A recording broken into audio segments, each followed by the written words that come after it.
प्रभु का आभार व्यक्त करना चाहिए हर जीव को। और हर जीव में मानव शरीर जो है,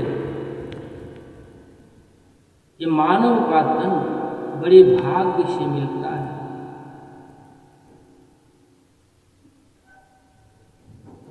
बड़े भाग्य मानुष तन पावा, सुर दुर्लभ सब ग्रंथन गावा। यह मनुष्य शरीर बड़ी भाग्य से प्राप्त होती है। और आप इस मनुष्य शरीर को पाकर यदि व्यर्थ में अपने जीवन को निकाल दें तो आपसे बड़ा मुक्त कहीं खोजने से नहीं मिलेगा। प्रभु का जो हमारे ऊपर उपकार है उसके हम ऋणी हैं। उस ऋण को चुकाने के लिए उनका आभार व्यक्त करना चाहिए। राघव सरकार का आभार व्यक्त कीजिए और उनसे कहिए, तुम ही मेरी नैया, किनारा तुम ही हो, मेरी जिंदगी का सहारा तुम ही हो। तुम ही मेरी नैया, किनारा तुम ही हो, मेरी जिंदगी का सहारा तुम ही हो। ये नर्तन का चोला बनाया तुम्ही ने, नर्तन का चोला बनाया तुम्ही ने, सभी अंग ढंग से सजाया तुम्ही ने। तुम्हें सूर्य बन कर चमकते हो प्यारे, तुम्हें बिजली बन कर कड़कते हो प्यारे। तुम्हें चांद तारे दिखाए तुम्ही ने, तुम्हें चांद तारे दिखाए तुम्ही हो, मेरी जिंदगी का सहारा तुम्ही हो। तुम्ही बन के बादल बरसते हो प्यारे, तुम्ही बन के बादल बरसते हो प्यारे। तुम्ही फूल बन कर महकते हो प्यारे। नदी सिंधु सागर की धारा तुम्ही हो, मेरी जिंदगी का सहारा तुम्ही हो। कृपा कोप करुणा सभी काम तेरे, सभी रूप तेरे, सभी नाम तेरे।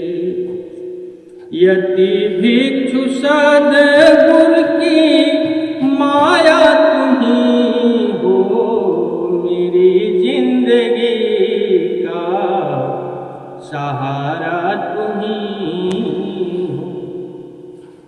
ईश्वर का एक एक क्षण, एक एक पल का हमें आपको ये प्रयास करना चाहिए। हे प्रभु, आपने मेरे ऊपर इतनी बड़ी कृपा की। धार जिला मध्य प्रदेश में मेरा कार्यक्रम चल रहा था। मध्य प्रदेश धार में एक तालुका है, तहसील वहाँ का कुक्षी। वहाँ एक बुजुर्ग से मेरी मुलाकात हो गई।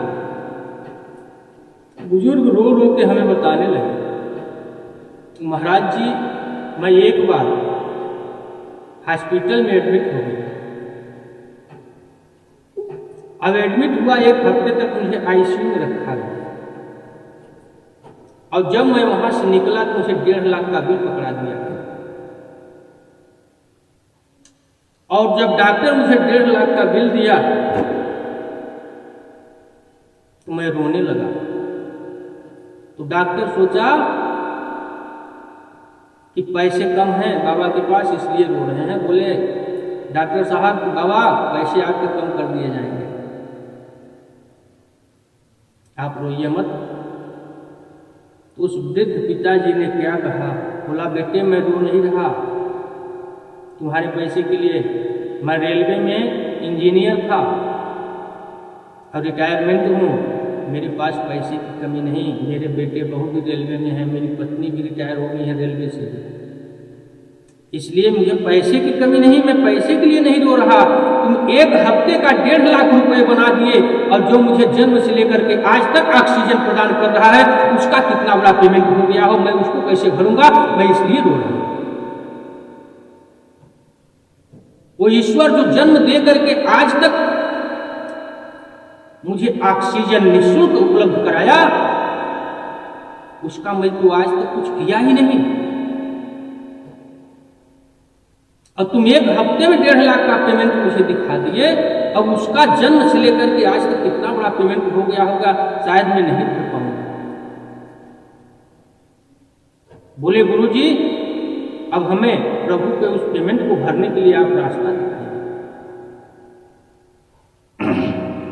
हमने कहा पिताजी आप उम्र में हमसे बड़े हो, रास्ता हम आपको नहीं दिखाएंगे, रास्ता तो स्वयं प्रभु ने आपको दिखा दिया उस इलाज के बाद।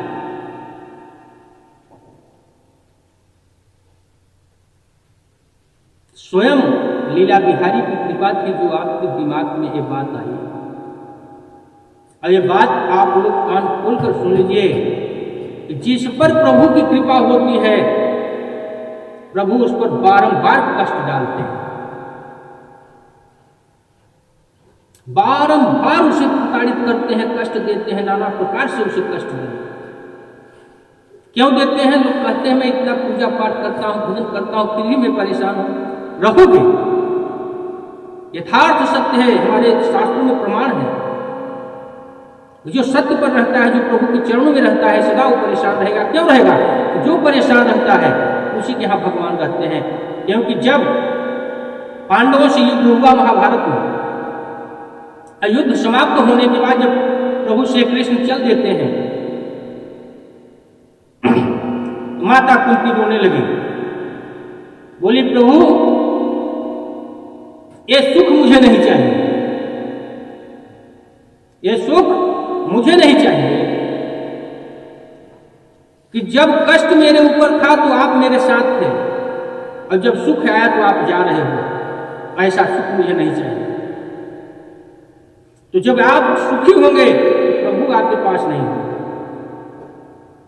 जब आप दुख में रहेंगे तब बार बार उन्हें पंच करेंगे, उन्हें बुलाएंगे, उनका नाम लेंगे। दुख में सुमिरन सब करे, सुख में करे न कोई, और जब सुख में सुमिरन करे दुख काहे को होय।